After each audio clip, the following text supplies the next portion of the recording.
Welcome back to your channel Vidyarthi. तो आज हम लोग स्टार्ट करने जा रहे हैं गवर्नमेंट ऑफ इंडिया एक्ट 1919। तो शुरू करते हैं। इसके पहले का जो सीरीज है वो हम लोग कंप्लीट कर चुके हैं, अभी हम लोग इसको देखते हैं। तो गवर्नमेंट ऑफ इंडिया एक्ट 1919, इसका एक और नाम है और वो नाम है Montagu. Government of India act 1919 का एक और जो नाम है वो है मॉन्टेग्यू चेम्सफोर्ड एक्ट या Montagu Chelmsford reform. Montagu Chelmsford reform, ठीक है। अब यहाँ पे हम लोग बात करेंगे कि मॉन्टेग्यू कौन है। तो मॉन्टेग्यू भारत के सेक्रेटरी हैं या भारत सचिव हैं। इसके बाद चेम्सफोर्ड कौन है? अच्छा, सचिव में मेरा हर्षी दीर्घी और हर्षु दीर्घ जो होता है वो दोनों ही थोड़ा गड़बड़ है, उसके लिए हम पहले ही माफी चाहेंगे। इसमें से दोनों में से कोई एक तो सही है। तो मॉन्टेग्यू कौन है? भारत के सचिव हैं। चेम्सफोर्ड कौन है? वाइसरॉय हैं। जिस समय ये आपका एक्ट आया था, India government of India act 1919 जिस समय आया था, उस समय वाइसरॉय जो थे वो चेम्सफोर्ड थे, ठीक है। तत्कालीन उस समय जो थे वो चेम्सफोर्ड ही वाइसरॉय थे। अब बात करते हैं भारत का सचिव कौन था। मतलब ये शब्द जो है ये क्या है, सचिव होना मतलब क्या होता है।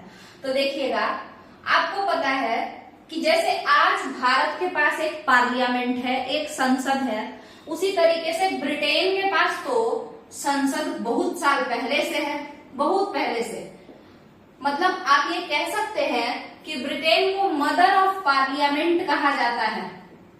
यानी ब्रिटेन को क्या कहा जाता है कि ब्रिटेन मदर है किसका?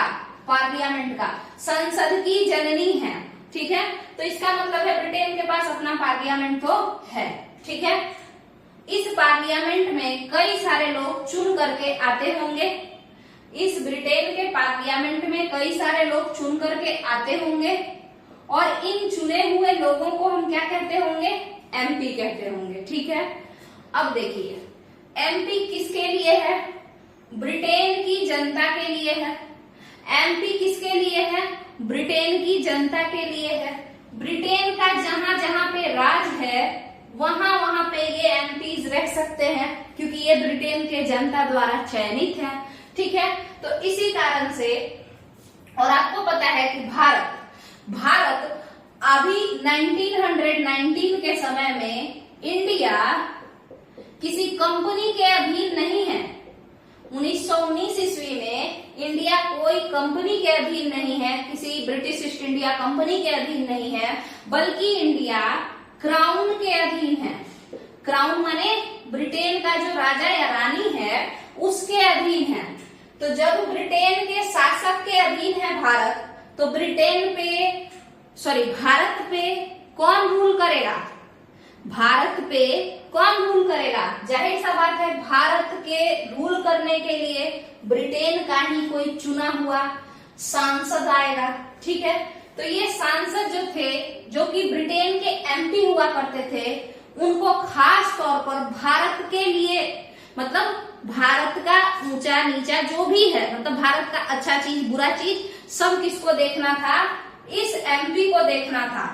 ब्रिटेन के एक एमपी को देखना था। ये एमपी ब्रिटिश पार्लियामेंट में ही बैठता था, ये भारत में ही आता था। मतलब आता था बट ये रहता नहीं था इंडिया में, ये रहता कहाँ था? ब्रिटिश संसद में ही रहता था। मगर इसका काम क्या था? भारत की रक्षा करना, भारत का अच्छा भला सोचना, और इसी कारण से इसको भारत का सचिव कहा गया। इसे क्या कहा गया? भारत का सचिव कहा गया।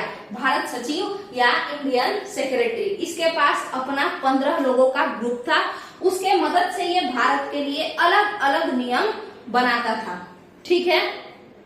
तो अब हम आगे देखते हैं। ये हो गया भारत सचिव। भारत सचिव के बाद हम लोग देखेंगे वाइसरॉय के बारे में। तो जिस समय गवर्नमेंट ऑफ इंडिया एक्ट 1919 आया, उस समय वाइसरॉय कौन थे? वाइसरॉय थे चेम्सफोर्ड, ठीक है। तो आइए वाइसरॉय कौन होता है उसको समझते हैं। देखिए, गवर्नर जनरल ऑफ इंडिया जो थे पुराने जमाने में, हम उनके बारे में ही बाद में एक नया टर्म लेकर के आए। कब? 1858 में। 1858 में गवर्नर जनरल ऑफ इंडिया जो थे उनका नाम हम लोग चेंज कर दिए, ठीक है। तो उस समय last governor general of India जो थे, लास्ट अंतिम वाले, उनका नाम था कैनिंग, ठीक है। उनका नाम क्या था? कैनिंग। तो कैनिंग जो थे उनको पहले गवर्नर जनरल ऑफ इंडिया कहा जाता था, बट 1858 के अधिनियम आने के बाद इन्हीं कैनिंग भाई साहब को वाइसरॉय कहा जाने लगा। इन्हीं कैनिंग भाई साहब को क्या कहा जाने लगा? वाइसरॉय कहा जाने लगा, ठीक है। तो फर्स्ट वाइसरॉय ऑफ इंडिया कौन थे? Lord Canning. हालांकि लॉर्ड ये लोग अपने मन से लगाता था, ऐसे तो दुष्ट इंसान ये लोग थे, मतलब ज्यादातर लूट खसोट मचाने वाले ही थे, ब्रिटेन के लोग, ठीक है। तो लॉर्ड कैनिंग जो थे वो फर्स्ट वाइसरॉय ऑफ इंडिया थे, ठीक है। अब आगे समझते हैं।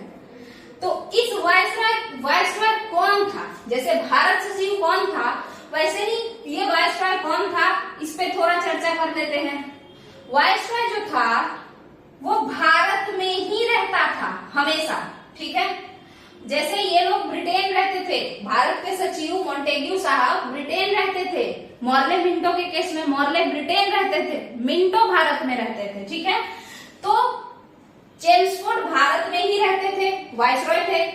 ये एक प्रतिनिधि थे। किसके प्रतिनिधि थे?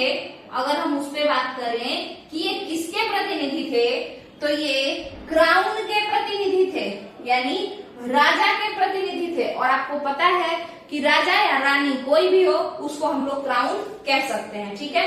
तो ये राजा या रानी के प्रतिनिधि थे, रिप्रेजेंटेटिव ऑफ क्राउन। बेसिकली मतलब उसका चमचा टाइप का जो वो कहेगा वो हम करेंगे, और उसको सारा बात जाकर के उसका चुगली कर देंगे, भारत से रिलेटेड जो भी बात है।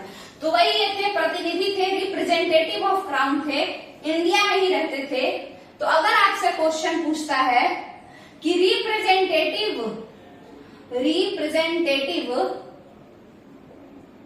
ऑफ क्राउन कौन है इन इंडिया, कौन है बताइए। तो ऑप्शन अगर आपके पास देता है ए में सचिव, और अगर बी में ऑप्शन देता है वाइसरॉय, सी में ऑप्शन देता है गवर्नर जनरल ऑफ इंडिया, और डी में ऑप्शन देता है गवर्नर जनरल ऑफ बंगाल, तो यहाँ पे जो सबसे सही ऑप्शन है वो वाइसरॉय ही है।